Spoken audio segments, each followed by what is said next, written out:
राधे राधे। सबके ऊपर भगवान की कृपा बनी रहे, ये कौन नहीं चाहता। हर कोई सुखी और एक धन संपदा वाला जीवन चाहता है, लेकिन उसके बावजूद भी कई बार ऐसा होता है कि हमें जीवन में बड़ी कठिनाइयों का सामना करना पड़ता है और हमारे अंदर एक प्रश्न कौंता है कि अरे देखिए कितने बुरे लोग हैं, कैसे व्यवहार करते हैं, कैसे दूसरों का बुरा करते हैं, दिन रात झूठ बोलते हैं, फिर भी सुखी और संपन्न होते हैं। तब आखिर में एक ही चीज़ समझ में आती है कि भैया ये हमारे बुरे और अच्छे कर्म हैं जो हम भुगत रहे हैं। पर एक चीज़ और भी काम करती है, आप उसको अपने जीवन में ज़रूर प्रयोग करके लाकर देखना। 1 महीना भी करेंगे तो आपको काफ़ी लाभदायक ये चीज़ें होंगी। वह क्या है? जब कभी हम क्रोध में आ जाते हैं दूसरे के व्यवहार की वजह से, या फिर किसी को सुखी संपन्न देखकर भी कई बार हमारे अंदर क्रोध उत्पन्न होता है, तो हम ऐसी स्थिति में उनके बारे में बुराइयां खोजना शुरू कर देते हैं और बुरे शब्दों का इस्तेमाल करते हैं। और कई बार तो ऐसा होता है कि बद्दुआ भी निकाल देते हैं, उनके लिए भला बुरा बोलते हैं और उनको खूब गालियां देते हैं। सोच के देखिएगा कि ऐसा क्या हमारे जीवन में भी है? कहीं हम किसी को गालियां तो नहीं दे रहे, किसी के मुंह पर नहीं दे रहे, लेकिन घर में बैठे हुए दे रहे हैं, बद्दुआ दे रहे हैं। तो आपको मैं एक बात यहाँ पर बता दूँ, जैसे कि एक बॉल आप दीवार के ऊपर मारते हो तो वह दुगने वेग से आपके ऊपर ही आती है। इतना एक लॉजिक समझ आ रही हूँ कि कोई आप दीवार पर कोई बॉल गेंद मारते हो तो वह दुगने वेग से आपके ऊपर दौड़ती है। तो यहाँ ये सूत्र कार्य करेगा, दुआ दीजिए और दुआ लीजिए।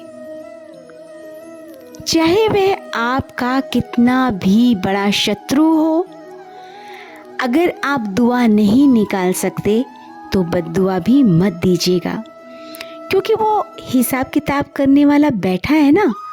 आपको ज़रूरत नहीं है, आपको सिर्फ अपने कर्म पर ध्यान देना है।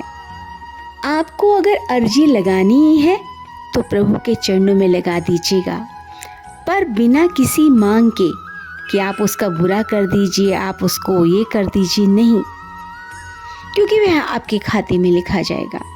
कैसे? एक व्यक्ति सुबह दोपहर शाम यानी जितनी सांसें लेता था प्रभु का नाम लेता था, और वह इतना मग्न हो जाता था कई बार कि उसको एहसास भी नहीं होता था कि वह कहाँ चल रहा है, क्या खा रहा है, कहाँ बैठा है, उसको कोई भी सुध नहीं रहती थी। तो हुआ क्या, धोबी ने कपड़े अपने धोकर फैला रखे थे और कुछ कपड़े उसने घास के ऊपर भी डाल दिए। ऐसे में भजन करने वाला व्यक्ति वहाँ से निकला तो वह भजन करने में इतना मग्न था कि उसको देखा ही नहीं उसने कि ज़मीन पर सफ़ेद रंग के कपड़े फैले हुए हैं और वह उन्हीं के ऊपर चलता चला गया। सफ़ेद रंग के कपड़े पैर रखने की वजह से सब कुछ कीचड़ में लथपथ हो गए, गंदा हो गया। तो वह धोबी उसको मारने के लिए दौड़ा। धोबी ने जोर से चांटा, उस व्यक्ति के गाल पर मारा जो कि कपड़े गंदे कर गया था। थोड़ी देर में वह मुंह ताकने लगा धोबी का और उसको घूरता रहा, और उसके बाद जो भजन करने वाला व्यक्ति था वह जोर जोर से गालियां देने लगा धोबी को।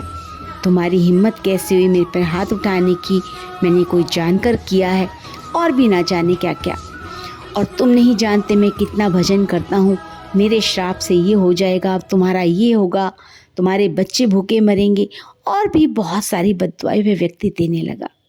भगवान के पास उनके अनुचर बैठे थे, उन्होंने कहा, देखिए देखिए आपके भक्त को किस तरह गालियां दी जा रही हैं। इस तरह उस धोबी ने आपके भक्त को मार दिया और आप उठे भी नहीं।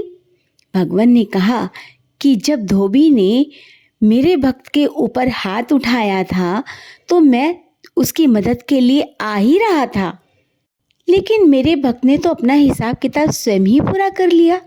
वह देखिए गालियां दे रहा है, उसे भी दे रहा है, उसके परिवार को भी दे रहा है, उसके बच्चों को भी दे रहा है, आने वाली पीढ़ियों को भी दे रहा है, जिसमें उन लोगों ने तो उसका कुछ बिगाड़ा ही नहीं। तो जब यह हिसाब किताब अपने आप पूरा कर रहे हैं तो मैं क्या न्याय करूं? तो अब आप समझ गए ना, अगर आपके साथ कुछ गलत हो रहा है तो वह भगवान के चरणों में एक पर्ची बनाकर रख दीजिए। उस पर वो अमल कब करेंगे कब नहीं करेंगे, आप उनको हुक्म मत दीजिएगा कि आपने मेरा कार्य नहीं किया। जैसे सही समय पर आपके जो शिकायत है उस पर कार्रवाई होगी। कहावत सुनी है ना, देर भले हो जाए अंधेर नहीं होगा। तो आज से अपने जीवन का एक नियम अवश्य बना लें, किसी के लिए भी गाली नहीं निकालेंगे, किसी के लिए भी बद्दुआ नहीं निकालेंगे।